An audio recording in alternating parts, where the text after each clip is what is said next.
Clive, where have you been? I've been wanting to ask you something about Torgal. Where did you get him, like, in the first place? My father brought him back from one of his expeditions into the Northern Territories. They were crossing a snowfield when they heard his cries, and, seeing no sign of his pack, they took him in. What do you reckon, Tomes? It certainly adds weight to the theory. Clive, I believe that Torgal may be no mere hound, but a rare frostwolf, an animal native to the far northern reaches of Valisthea.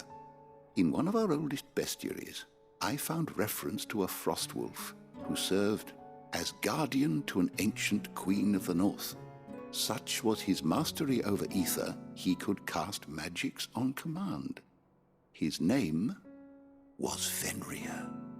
Fenrir the Frostwolf.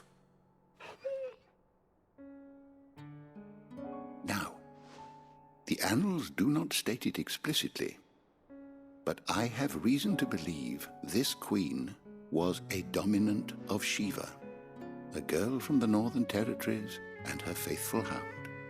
One awakens as the dominant of Shiva, and the other? You're saying that Jill granted Torgal his powers? What? Just like Fenrir. People called him my hound, but Torgal and Jill were inseparable. He grew up as a faithful companion to the dominant of Shiva, and years later, his powers awakened, just when his master needed him the most. You're right. If it weren't for Torgal blasting those bastards to Kingdom Come, Jill would have been for it. Quite. Though Torgal's power is his own, his latent birthright as a Frostwolf, it had only to be unlocked. Oh, get you, Torgal! You're an even finer hound than we thought. And regarding your original concern, you need not fear for Torgal's health. Why, the beast has the appetite of a behemoth. Just this very morn, I found him with his nose buried in my nuts. There you are! I've been looking everywhere for you. Bernard's here. I need you to introduce us so we can get to work. I shall be a moment.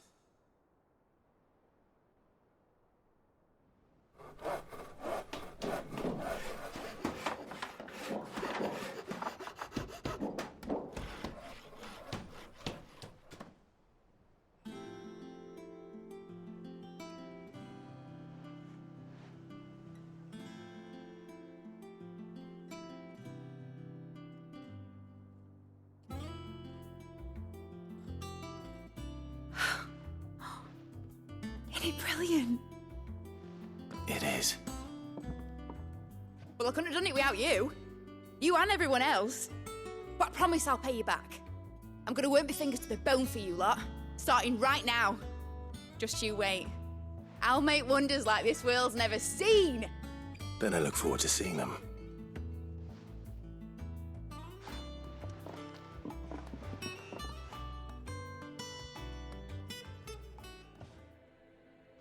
Now that that's settled, I wonder if Vivian's made any progress tracking down Kupka.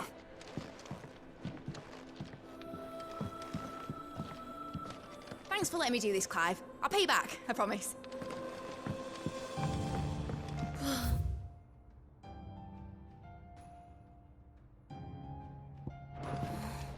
I wish Miss Middledore.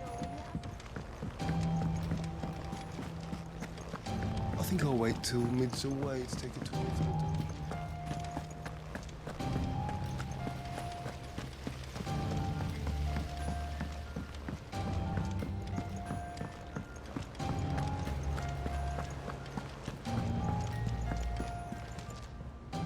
How goes the hunt for Kupka? Largely in circles. We have myriad sightings of strange soldiers in unexpected places, but nothing definitive as yet. If only we knew for certain by what route he left Rosalith.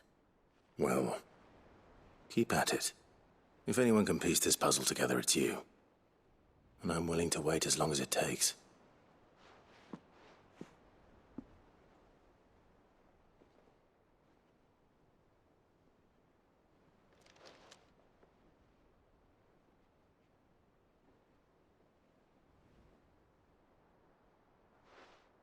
What? Here? Would that be a problem? Do you know, Clive, I believe it a mercy that you didn't inherit your father's throne. Your poor people would surely live in fear of you. You have nothing to worry about on that front. I won't be claiming his crown. That is a relief. Clive, have you got a minute? We, have a guest. A guest?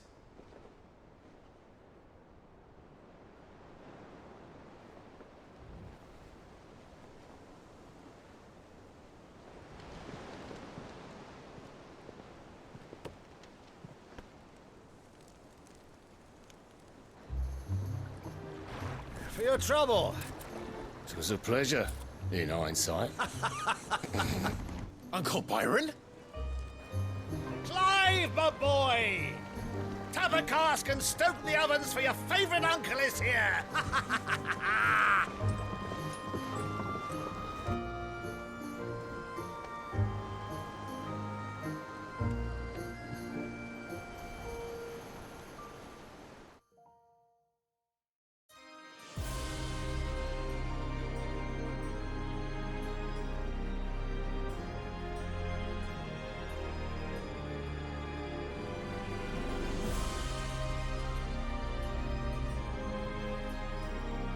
The Dalmekian government sues for peace. How shall we respond? If they're willing to accept their fault in the matter, I see no reason to refuse them.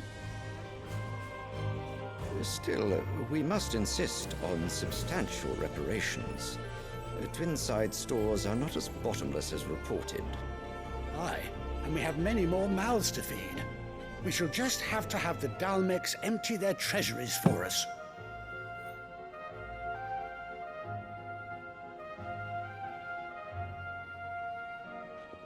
Of course, none of this would have been possible without your timely intervention, Prince Olivier.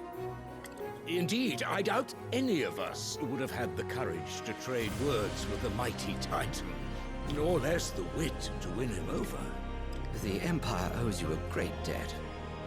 May the blessing of the crystals go with you, Your Highness. May the blessing of the crystals go with you. Very good.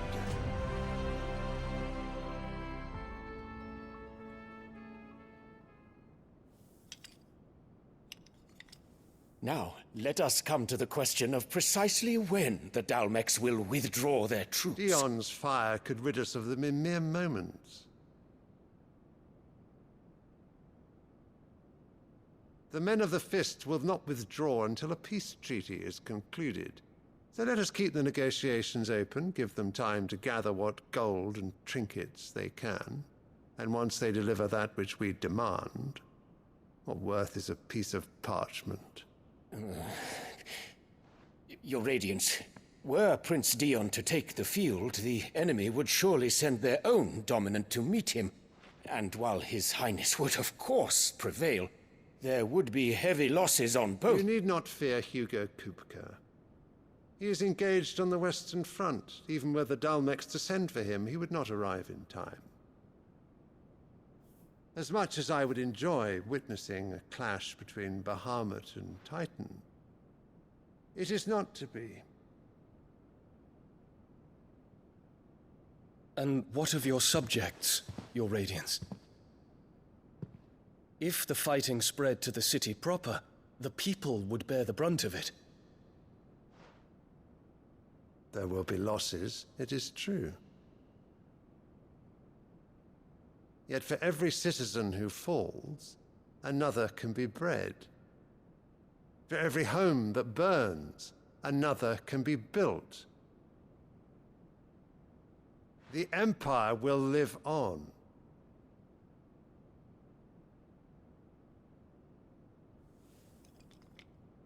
Dion? Yes, sire.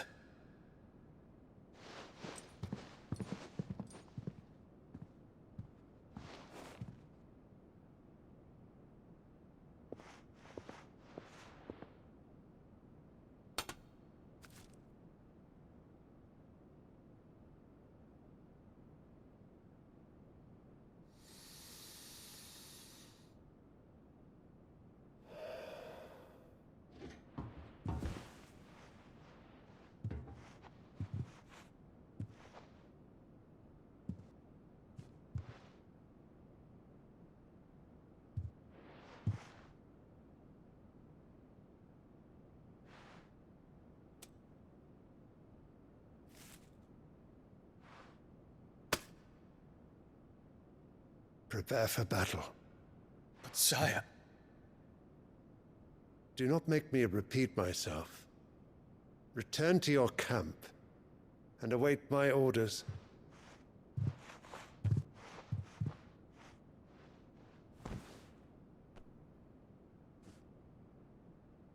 If that is your wish, Your Radiance, I shall depart at once.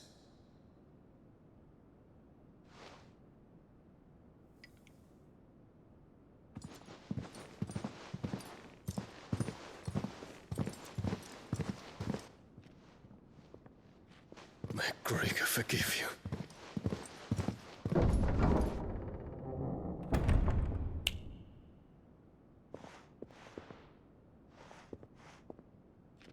What do the astrologers augur? The stars are in agreement, Your Radiance. The shadow of treachery hangs over Prince Dion.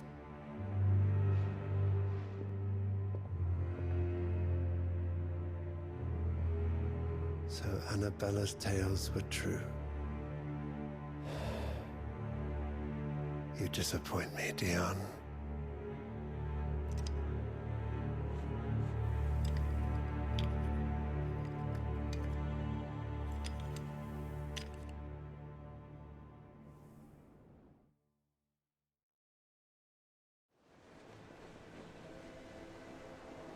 What on earth is Uncle Byron doing?